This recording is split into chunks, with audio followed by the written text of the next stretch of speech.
కానీ నేను ఒక మాట రాష్ట్ర ప్రజల్ని కూడా ఆలోచించమని కోరుతా ఉన్నాం. మేము 10 ఏళ్ళు గవర్నమెంట్ నడిపినాం. మేము ఎన్నడూ కక్ష సాధింపు రాజకీయాలు చేయలేదు. మీకు ఒక ఉదాహరణ చెప్తా రాష్ట్ర ప్రజలకు. 2014లో నా మీద ఎంపీగా కాంగ్రెస్ పార్టీ నుండి వివేక్ గారు పోటీ చేసి ఓడిపోయారు. వారు ఓడిపోయిన తర్వాత వారిని పార్టీలోకి తీసుకొచ్చుకొని ప్రభుత్వ సలహాదారు ఇచ్చినాం మేము. 2018లో నా మీద చెన్నూరు ఎమ్మెల్యేగా కాంగ్రెస్ పార్టీ నుండి వెంకటేష్ నేత గారు ఓడిపోయారు. వారిని పార్టీలోకి తెచ్చుకొని 2019లో పెద్దపల్లి ఎంపీ చేసినాం. మేము కలుపుకపోయే పని చేసినాం తప్ప కక్షలు పెట్టుకొని వ్యక్తిగతంగా ఏదో చేయాలనే ఆలోచనలు మా 10 ఏళ్ల ప్రభుత్వంలో మేము చేయలే. మేము రాజకీయ పరమైనటువంటి ప్రత్యర్థులుగా చూసినాం తప్ప ఇతర పార్టీల వాళ్ళని కానీ వ్యక్తిగతంగా శత్రుత్వాలు పెట్టుకోలే, శత్రువుల లెక్క చూడలే.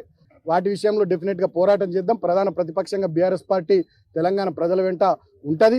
ఇప్పటికైనా కేతన్పల్లి ప్రజలు ఇచ్చినటువంటి తీర్పును గౌరవించి ఆ ఎన్నిక సజావుగా, చైర్పర్సన్ ఎన్నిక సజావుగా జరగడానికి మంత్రి గారు కానీ ముఖ్యమంత్రి గారు కానీ సహకరించాలని కోరుతా ఉన్నా.